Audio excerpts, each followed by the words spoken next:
In Chapter 2, we are going to start our discussion of functions. We're going to first look at the basics of functions and their graphs, and then we'll continue looking at functions and their graphs. We'll, in Section 2.3, specifically look at linear functions and the slope. In Section 2.4, we'll continue looking at slope. Slope is extremely important as you move on. We're going to talk about the average rate of change, and also an important topic in our discussion of functions. Then we'll look at Section 2.5. We'll get our 7 standard functions, and then we'll be able to transform those in any way we want. We can shift them up and down and move them left to right. We can shrink them and stretch them and flip them over. We can do all sorts of things to them. And then we'll combine functions, first arithmetically by adding, subtracting, multiplying, and then dividing them. And then we'll look at how to compose 2 functions together. And then we'll look at inverse functions. In Section 2.1, we're going to first define a relation. Then we'll talk about what the domain and range of a relation is. Then we'll look at our relation and we'll define what a function is. So is a mathematical relation a special thing called a function? Then we'll look at whether an equation that we're given is the equation of a function. It makes sense that if we're in algebra, that we would want to define this thing called a function using an equation. We'll evaluate a function for a specific input. We'll graph functions by plotting points.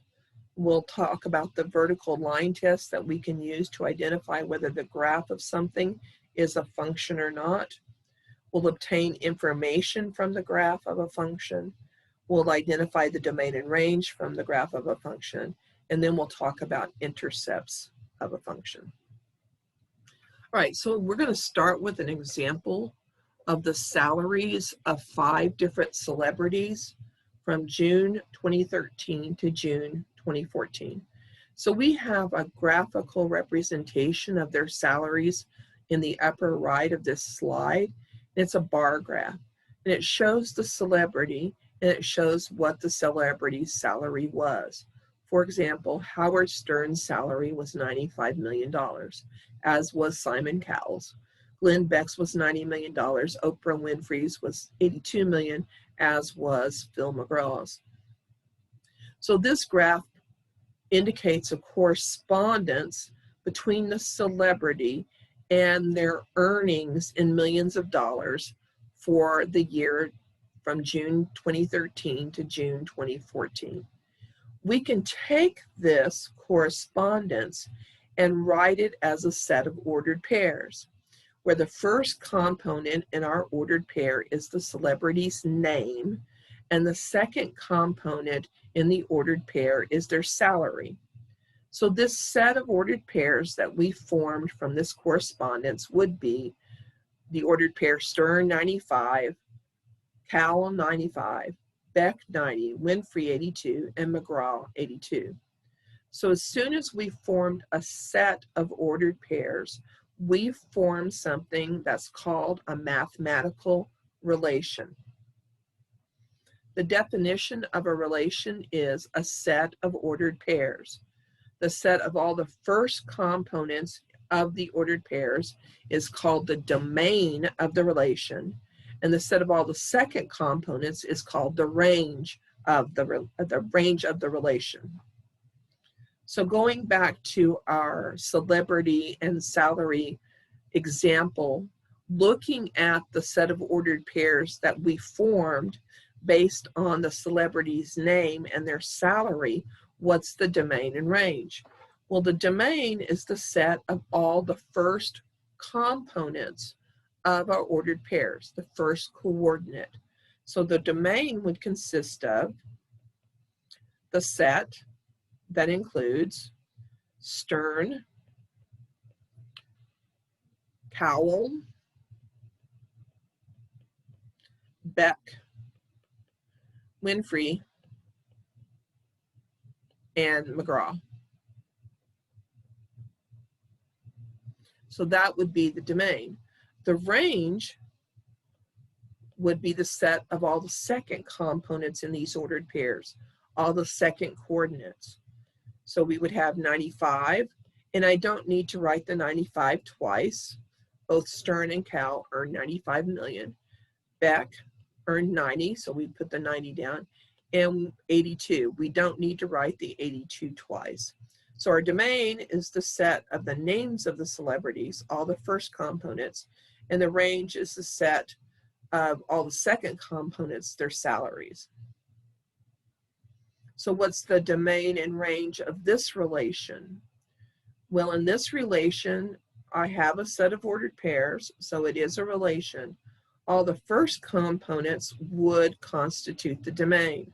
So the domain would be the set that consists of 0, 10, 20, 30, and 40. The range is the set of all the second components. So the range would be all the second coordinates, 9.1, 6.7, 10.7, 13.2, and 21.2.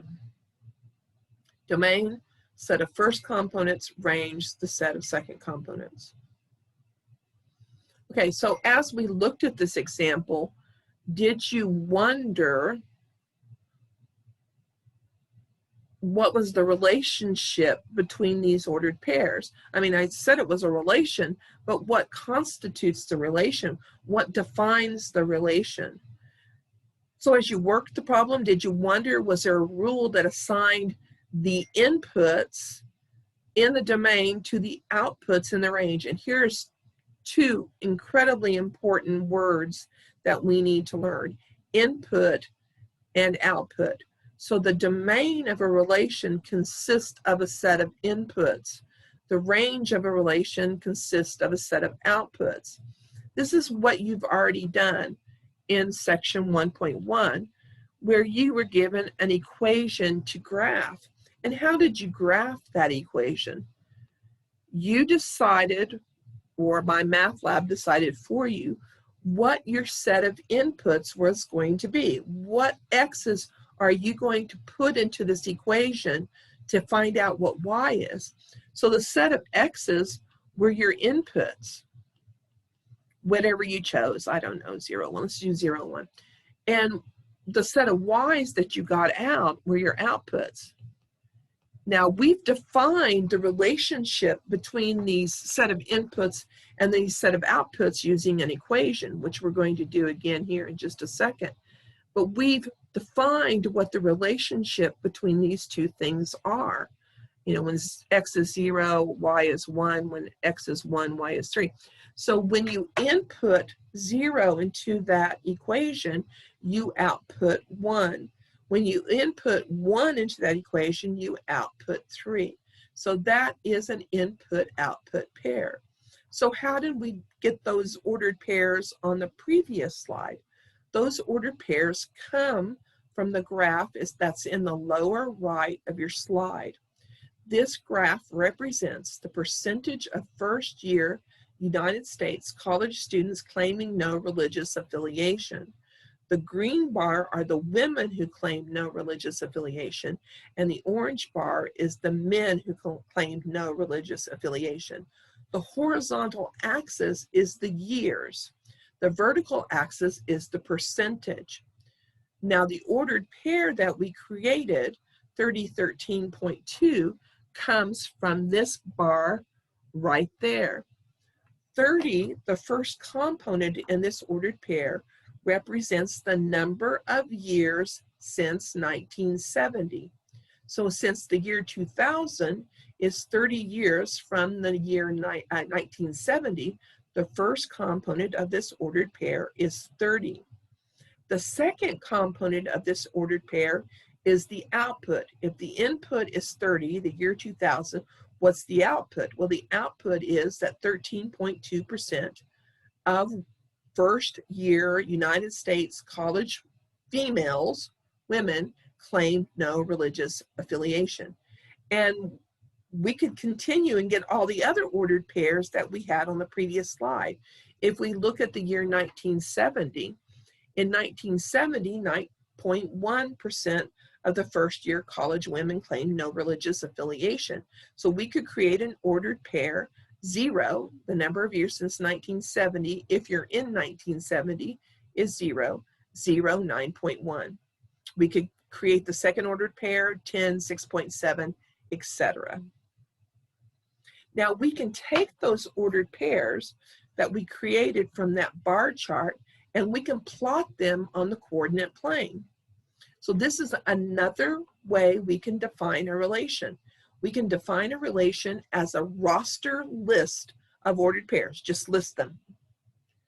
The other way that we can describe a relation is by plotting those ordered pairs, because what is the graph of a set of ordered pairs? The graph of a set of ordered pairs is just a representation of all the ordered pairs that satisfy that relationship. So when you plotted points back in chapter 1 and you drew a graph, that was a graphical representation of all the ordered pairs that satisfied that equation. The first component in this relation is the years since 1970. The second component in this relation is the percentage of first-year college women that claim no religious affiliation. The third way that you can describe a relation is by a mapping. And how you create a mapping is pretty simple. You draw a bubble that you call the domain. And the domain is the list of all the first components in your relation. So all the first components in our relation are all the first coordinates of our ordered pairs. So in our domain, we had 0, 10, 20, 30, and 42.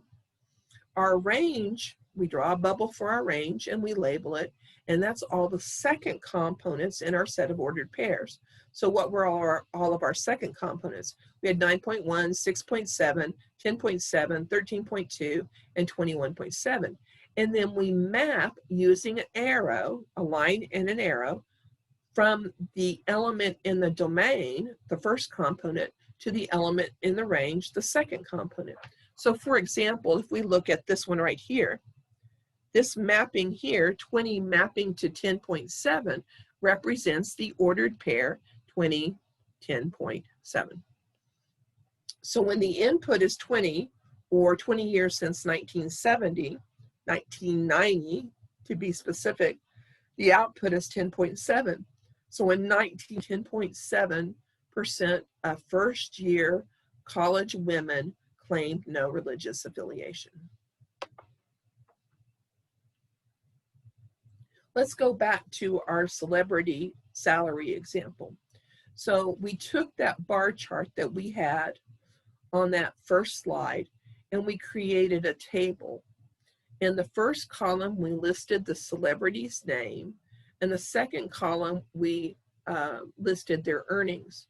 So the first column represents the domain and the second column represents the range. So we can create a mapping from the domain to the range. So we draw a bubble and we put all the elements in our domain, Stern, Cal, Beck, Winfrey, and McGraw. That's our domain, we label it domain. And then we draw another bubble with the salaries, 95, 90, and 82. And then we map the celebrity to their salary. So there's a mapping of that relation.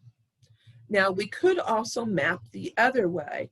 We could say that the domain is their salaries, and then we can map the salary back to the celebrity. So we can map 95 to Stern and Cal. We can map 90 to Beck. We can map 82 to Winfrey and McGraw. One of these is a function. The other is not. Okay, so a function is a relation in which each member of the domain corresponds to exactly one member of the range. That is a function. Can you see that this first relation is a function? Each celebrity in the domain corresponds to exactly one earnings amount. If I ask you, what did Howard Stern earn from June 2013 to June 2014, your answer would be 95 million. One answer. So one element in the domain maps to one and only one element in the range. If I ask you what Phil McGraw made in the same time period, your answer would be $82 million. There wouldn't be any hesitation. It is 82 million. It's not 82 and 50. It's 82 million. When I ask you that question, there's one and only one answer. One element in the domain can map to one and only one element in the range. Can you see that this isn't a function? This isn't a function because now I have one element in the domain mapping to two elements in the range. If I ask you, who earned $95 million, what would your answer be? Well, your answer would be Howard Stern and Simon Cowell. There are two celebrities who earn $95 million. This is not a function because I have one element in the domain mapping to two different elements in the range. I can't have one input going to more than one output. This is not a function. So the definition of a function is a correspondence from a first set called the domain to a second set called the range, such that each element in the domain corresponds to exactly one element in the range. So is this a function? Yes, it is. Because if we look at this, I don't have any first component, any element in the domain going to more than one element in the range. 1 maps to 2, that's it. 3 maps to 4, that's it. 6 maps to 5, that's it. 8 maps to 5, it doesn't map to anything else. So this is a function. Now, what if I reversed the coordinates?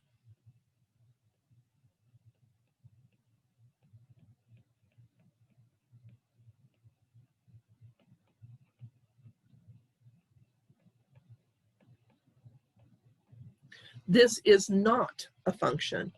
And it's not a function because I have 5 mapping to 2 different values. I have one input 5 going to 2 different outputs. 5 goes to 6 and 5 goes to 8. I can't have one element in the domain going to more than one element in the range. That is not a function.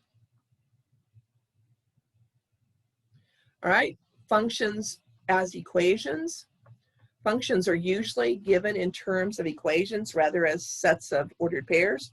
As you can imagine, listing a roster of set of ordered pairs when your function may have an infinite number of ordered pairs that satisfies it could be rather unwieldy.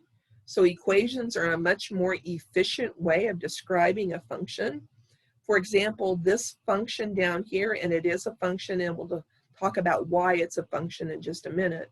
Y equals 0.01 x squared minus 0.2 x plus 8.7 actually is a model of our bar graph of the percent of first-year college women who claimed no religious affiliation since 1970.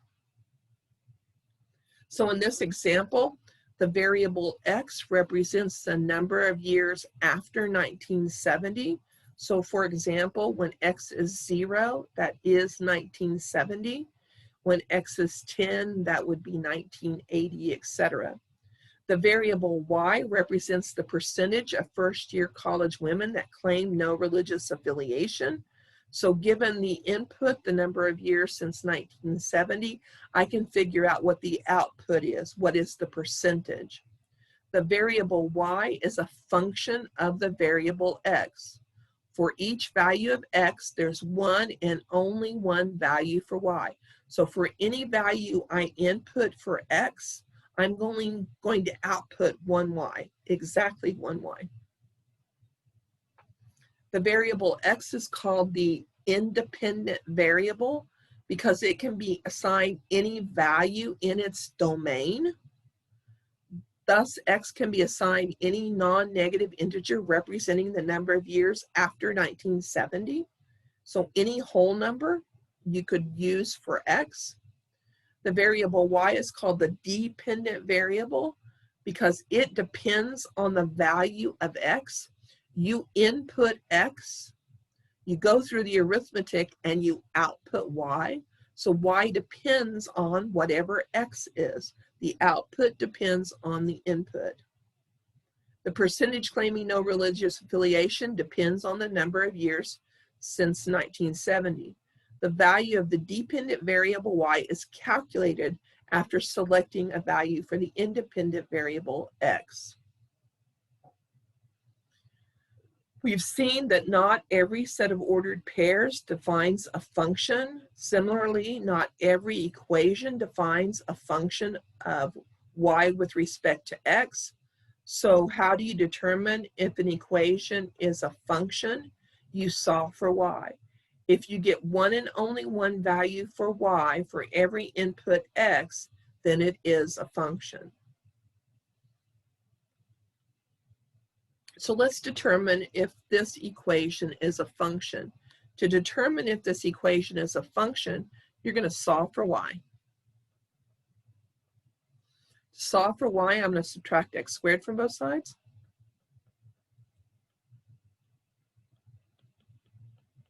And now from the square root property,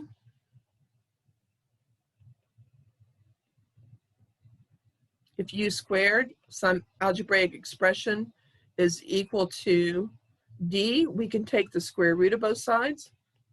But as soon as we take the square root of both sides, we have to put the plus or minus in front of this. So y is equal to plus or minus the square root of 1 minus x squared. So this is not a function. It's not a function because for an input of x, I'm going to output two different y's. For example, let's say we input 1. No, I don't want to input that. Let's input 0. Always trying to input the one that gives you one value. But I'm going to input 0. If I input 0, what do I output?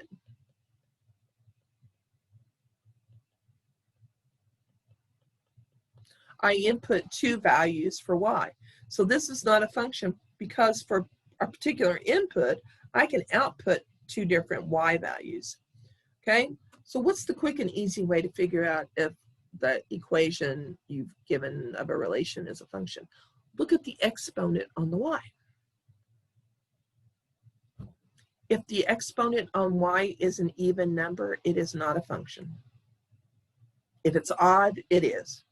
Even, no, odd, yes. Even, no, odd, yes. The reason for this is if there's an even exponent on the y and you solve for y, you're going to have to put a plus or minus in front of it. Because there are two values you can raise to an even power and get a positive. One of them's negative and the other's positive. So you can raise two different values, one negative, one positive, to an even power and get a positive. So whenever that exponent on the output y is even, it is not a function. Okay, function notation. If an equation in x and y gives one and only one value of y for each value of x, then the variable y is a function of the variable x.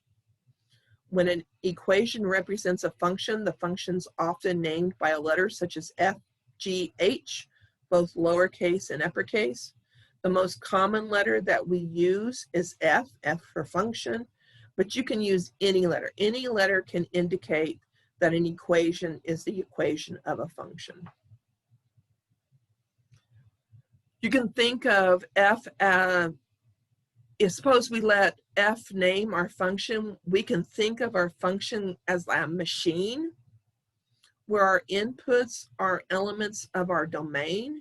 And we input those elements from our domain, we input x's, and then our machine does something to our inputs, something mathematical, algebraic, it can square, add 3, it can do all sorts of things, and then it outputs this thing, f parenthesis x. So this is the output for a given input. So if x is the input, this thing f parenthesis x is the output. So we could create an ordered pair where the input is the first coordinate and the output is the second coordinate. Okay, how do we read this?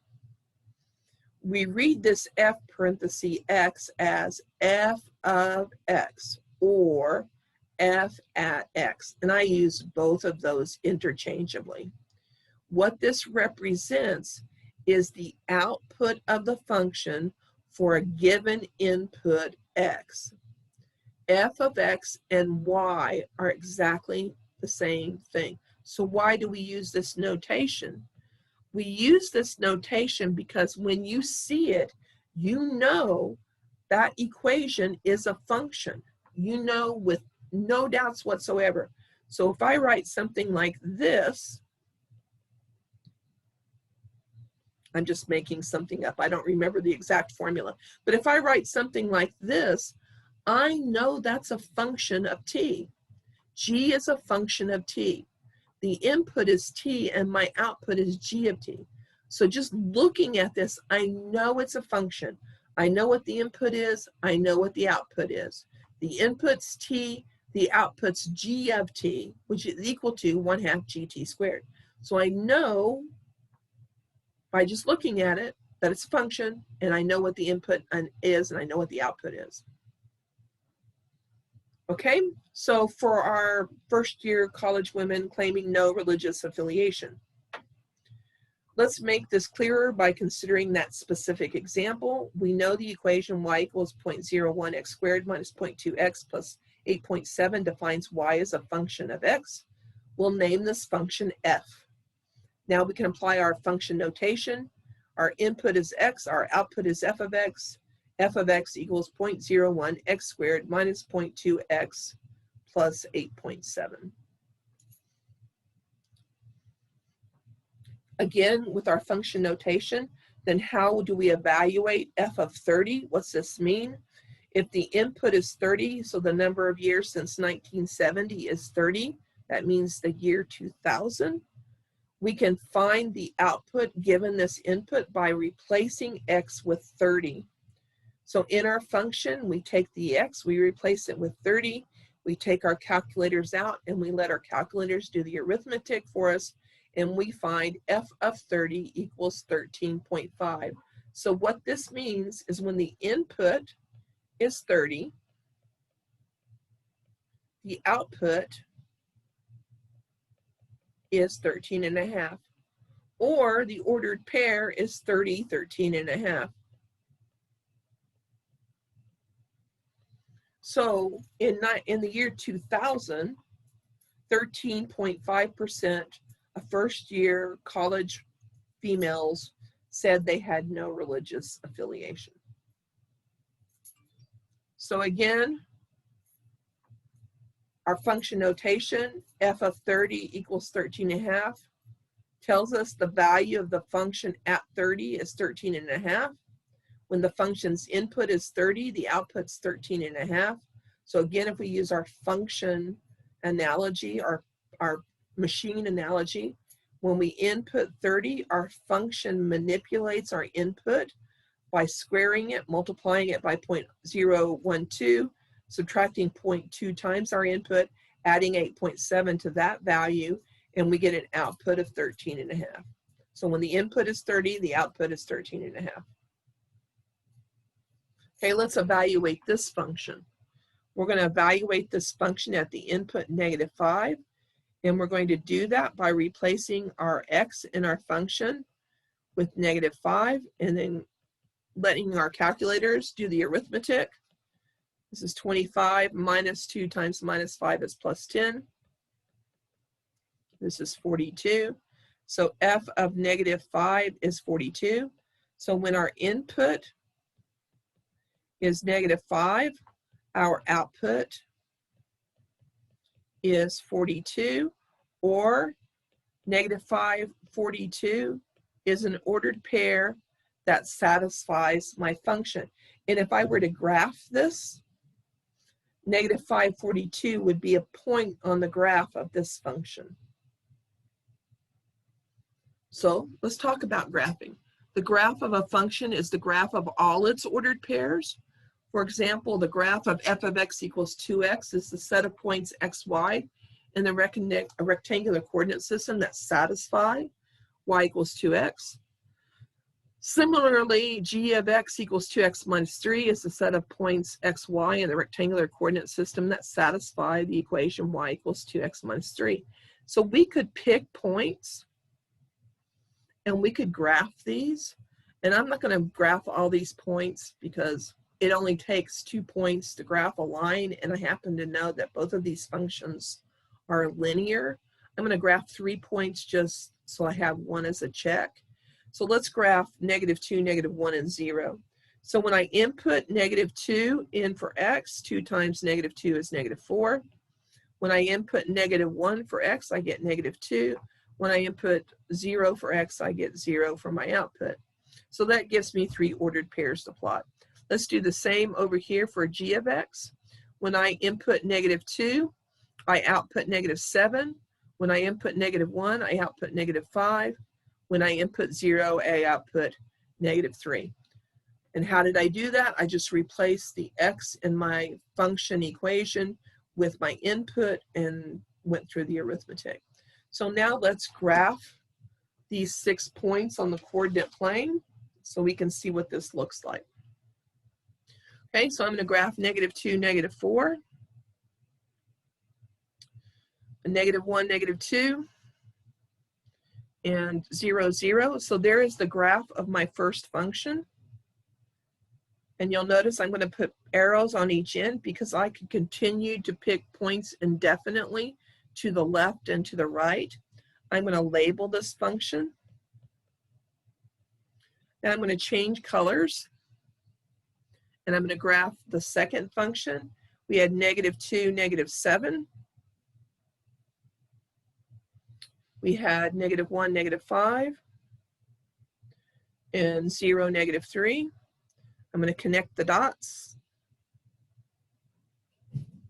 And again, you'll notice that I'm drawing arrows because I could continue to pick x's to the left and to the right indefinitely. So this is g of x equals 2x minus 3.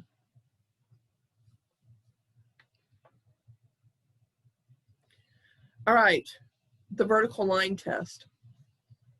Since we know that the definition of a function says that no input can go to more than one output, we can use the vertical line test to determine if the graph of a function, or excuse me, the graph of a relation is the graph of a function. This is not the graph of a function. It's not the graph of a function because we have one input, 0, going to 3 different outputs. I can't have one x going to more than one y. Since that is true, I cannot draw a vertical line through the graph and hit the graph more than once and it be a function. Or conversely, if I draw a vertical line through the graph of a relation and I hit the graph more than one, it is not the graph of a function. Because if it hits the graph more than once, for a given input, you're going to have more than one output.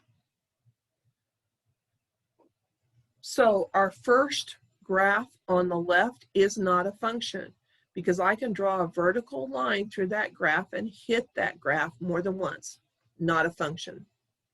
The second graph is the graph of a function because I can draw an infinite number of vertical lines through that graph and not hit the graph more than once. So it is the graph of a function. So these 4 examples, A, not a function. B, yes. C, yes. D, no. Because I can draw a vertical line through the graph of that function and hit the graph in more than one place. So it's not a function. It fails the vertical line test.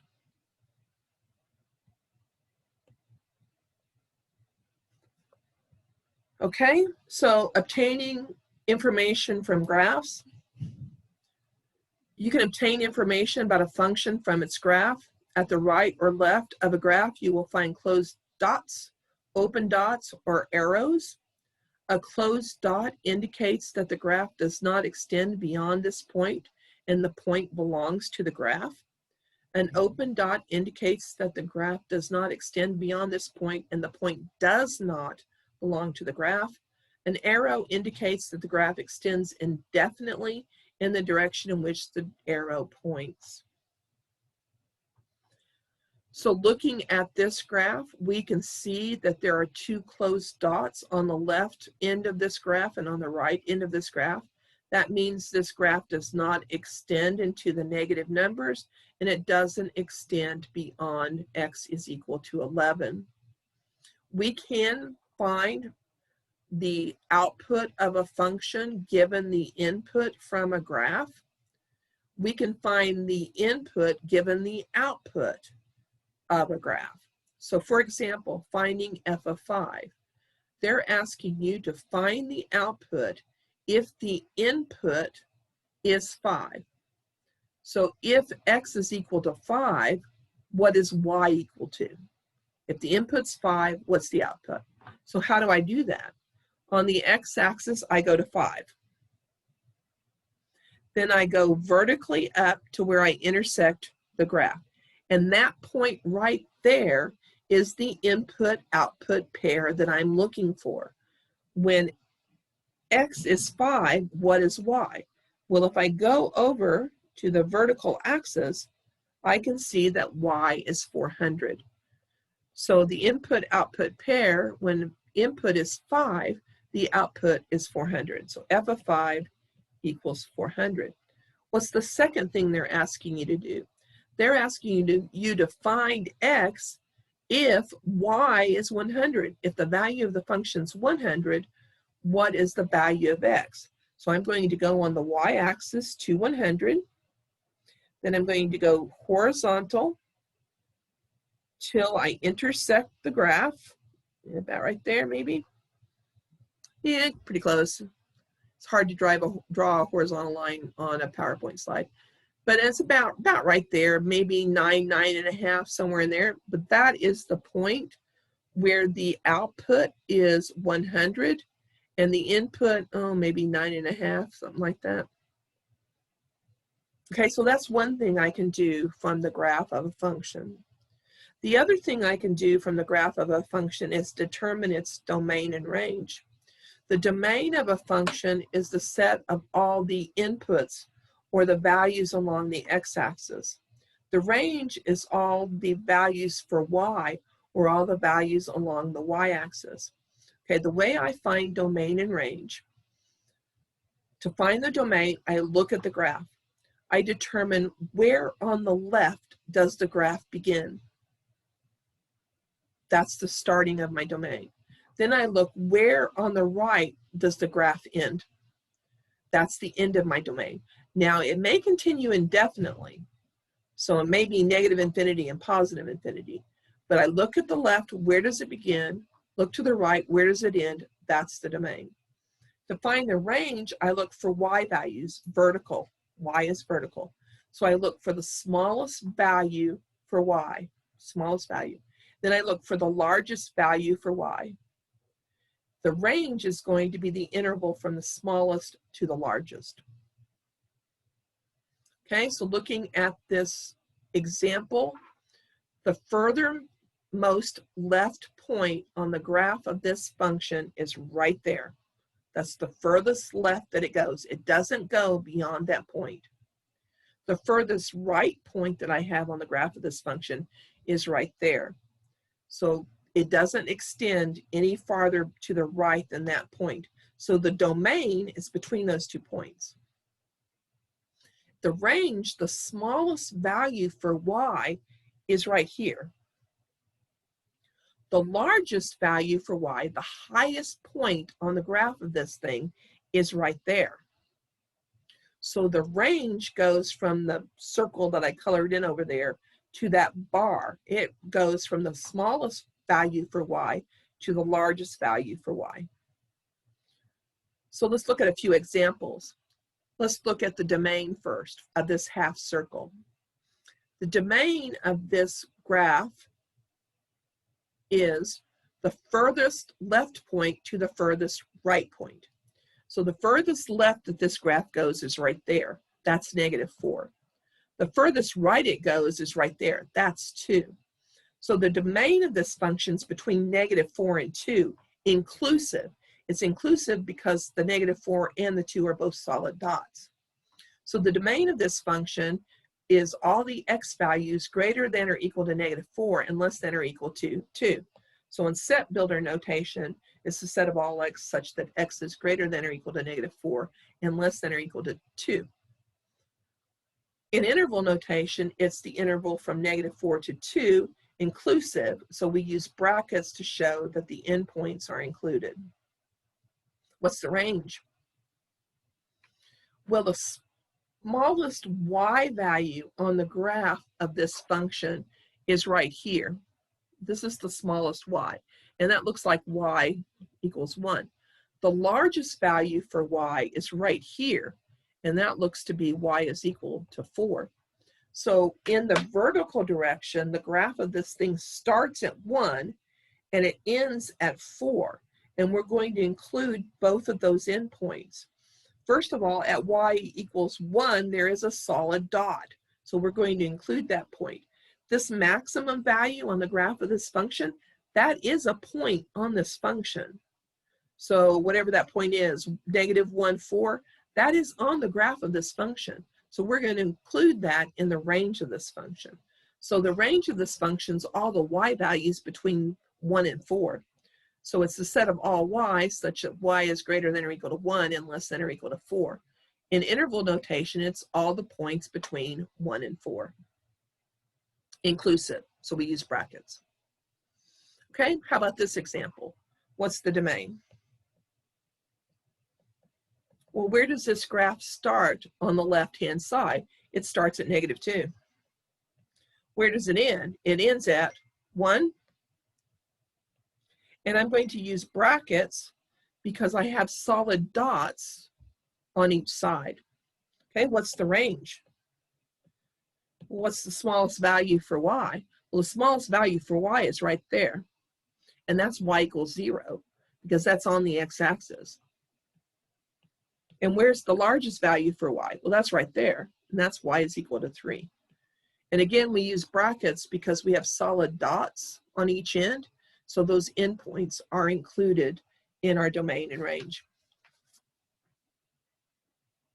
How about this one? Where does the graph begin on the left-hand side? It begins right there at -2. But I'm not going to include -2 in my domain. I'm going to use a parenthesis because I have an open circle there. Where does it end on the right? Well, it ends right there, and that's x equals 1. And I'm going to use a bracket there because I have a solid dot. What's the range? Well, where does this graph start? What's its lowest value for y?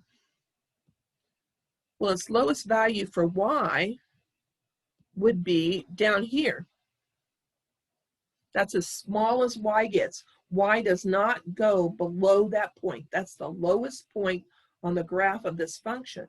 And what's that going to be? -1? And I'm going to put a bracket there because I have a solid dot. What's the largest y value on the graph of this function? Well, that would be right there because the graph does not go above that point. That's the largest value for y, and that's 2. But I'm going to use a parenthesis there because I have an open circle, so 2 is not included on the graph of my function. So the range goes from -1 to 2, including -1, but not including 2. Okay, intercepts. We can identify intercepts from a function's graph. To find the x-intercepts, look for the points at which the graph crosses the x-axis. In this example, there are 3 x-intercepts at -2, 3, and 5. This graph crosses the x-axis. We express this in function notation by writing f at -2 is 0. The value of the function when x is -2 is 0. The y value on the x-axis is 0. So if you have an x-intercept, the value of the function at that x-intercept is 0. F of 3 is 0. F of 5 is 0.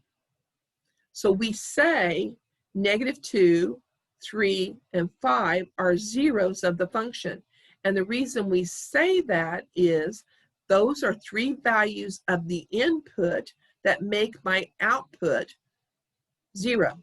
So the value of my function is 0 at -2, 3, and 5. The zeros of a function f are x values for which f of x is equal to 0. So an 0 of a function is where the function's output is equal to 0. If they are x-intercepts, if the zeros of the function are actually x-intercepts on the graph of the function, we call those real zeros. So a function can have multiple zeros, some of which may be complex numbers, but if they're x-intercepts, they're real zeros, or if they're real zeros, they're x-intercepts. To find the y-intercept, look for the point at which the graph crosses the y-axis. This graph crosses the y-axis at 0, 3, so the y-intercept is 3. What this says is that when x is 0, y is 3. So f of 0 is 3. When the input is 0, the output is 3. By definition of a function, you cannot have more than one y-intercept. If you had more than one y-intercept, it is not a function. A function can have more than one x-intercept, but it can only have one y-intercept. Now, how do you identify the intercepts? To find the x-intercept, looks for the points at which the graph crosses the x-axis. To find a y-intercept, look for the point at which the graph crosses the y-axis. A function may have more than one x-intercept, but at most one y-intercept. So what are the x-intercepts and the y-intercept of the graph of this function? Well, it looks like it's crossing the x-axis at -3.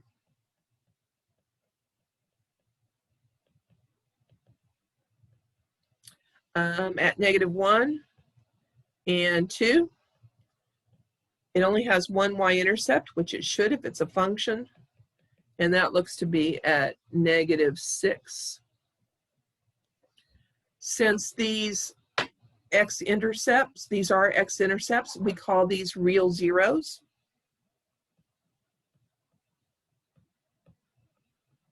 They are the inputs that would give me an output of 0. And that's the end of section 2.1.